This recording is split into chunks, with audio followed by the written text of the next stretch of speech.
o império secreto por trás do KFC, Pizza Hut e Taco Bell.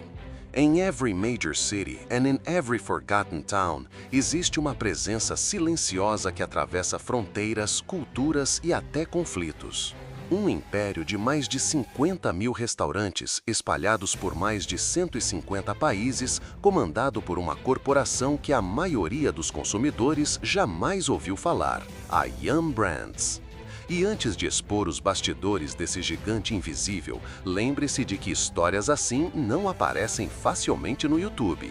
Se você valoriza história corporativa, estratégia, investigação empresarial e gosta de entender como o poder realmente funciona, considere se inscrever, porque aqui exploramos o lado que as empresas preferem manter na sombra. Agora respire fundo, porque nada sobre esse império é tão simples quanto parece. A verdadeira história da Yum! Brands não começa com frango frito, nem com pizza e muito menos com tacos apimentados.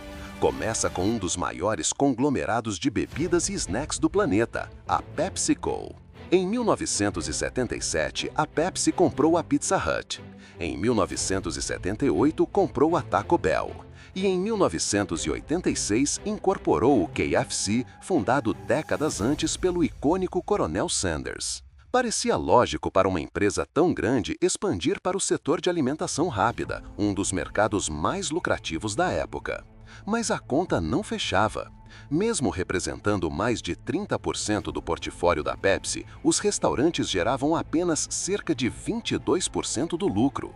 Eles eram lentos, complexos, difíceis de padronizar e drenavam tempo.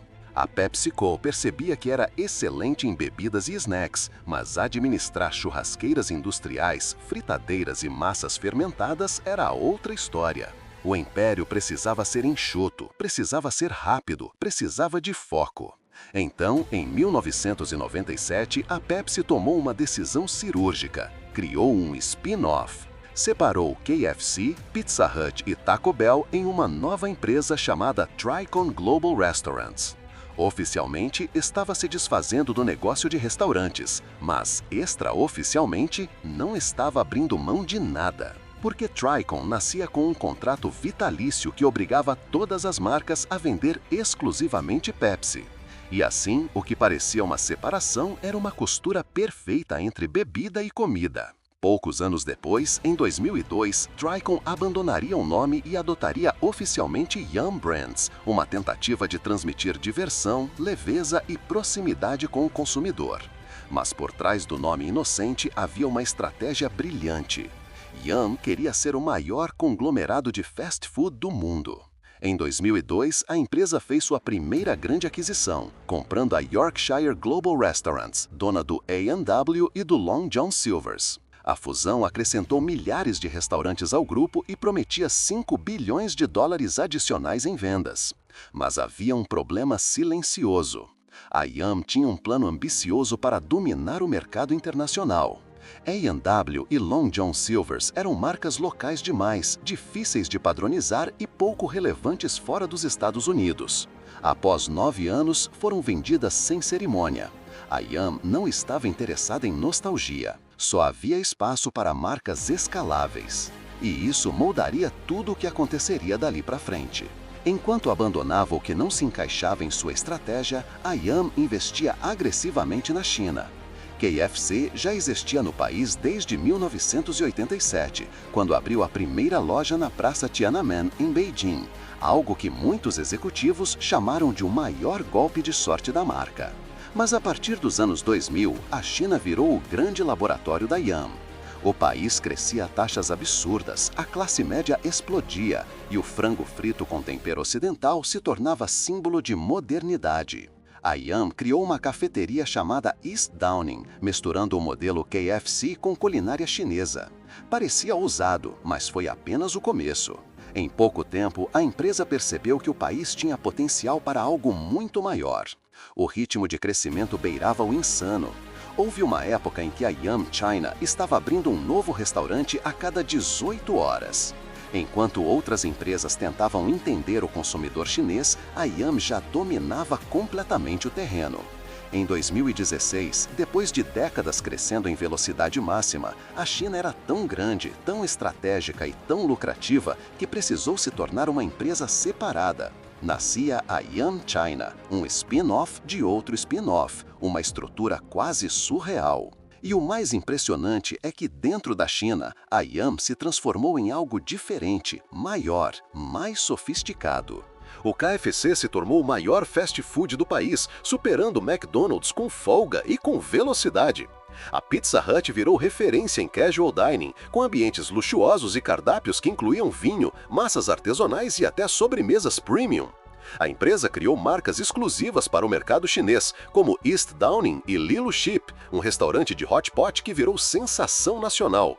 Em poucos anos, a Yum China acumulou mais de 11 mil restaurantes, distribuídos em mais de 1.600 cidades, cobrindo praticamente todo o mapa chinês. Isso não era apenas expansão, era domínio. E esse domínio não viria sem cicatrizes, porque nem todo império cresce sem turbulências. Em 2013, a Yum sofreu um dos maiores escândalos alimentares da história da China. Uma investigação estatal acusou fornecedores da KFC de entregar frangos com altos níveis de antibióticos e esteroides. O impacto foi imediato, as vendas despencaram 6% e demorou quase um ano para recuperar a confiança do consumidor. Mas o pior ainda estava por vir. Em 2014, uma emissora chinesa filmou em segredo uma fornecedora de carne que abastecia KFC, Pizza Hut, McDonald's, Burger King e Papa John's. As imagens chocaram o mundo.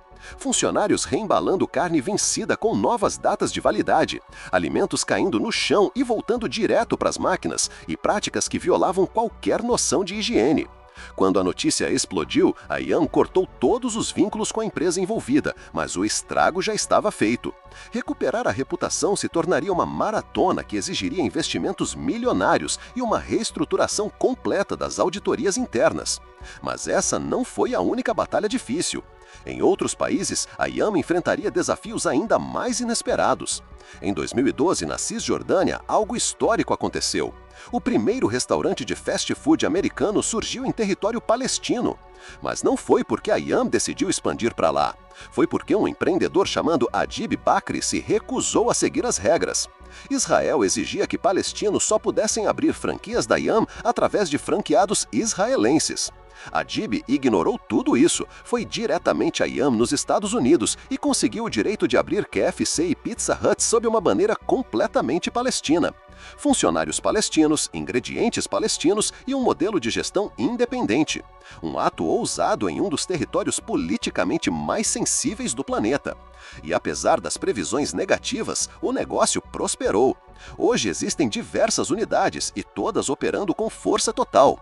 Em 2013, a Yum fez outro movimento ousado, desta vez na Mongólia. Ao abrir o primeiro KFC do país, a empresa não introduziu apenas um restaurante. Introduziu o conceito de fast food ocidental. Drive-thru, filas enormes, curiosidade cultural, tudo parecia perfeito. Até que uma onda de intoxicação alimentar colocou dezenas de pessoas no hospital e forçou o fechamento temporário de todas as lojas. Foi um golpe duro, mas após intensas auditorias e uma revisão completa dos processos, o KFC renasceu. Hoje o país já conta com mais de 14 unidades e uma base de fãs ativa nas redes sociais. E apesar de todos os obstáculos, a Yum Brands continua expandindo e acumulando marcas. Em 2020, adquiriu o The Habit Burger Grill, reforçando sua presença no mercado de hambúrgueres premium e mostrando que o império está longe de desacelerar. Atualmente, somando Yum Brands e Yum China, são mais de 52 mil unidades, distribuídas em todos os continentes. É um dos maiores impérios de alimentação do planeta, avaliado em dezenas de bilhões de dólares e responsável por moldar hábitos de consumo globais. E se você chegou até aqui, lembre-se de que histórias assim não são apenas sobre comida. São sobre estratégia, poder, influência e sobre como decisões corporativas moldam nossa vida diária sem que percebamos. Se este tipo de investigação te ajuda a enxergar o mundo com outros olhos, considere se inscrever para apoiar o trabalho e continuar explorando comigo os bastidores que as corporações preferem esconder. Porque a história da Yum Brands mostra que quanto maior a empresa, mais invisível ela tenta se tornar. E entender essa invisibilidade é o primeiro passo para entender o poder.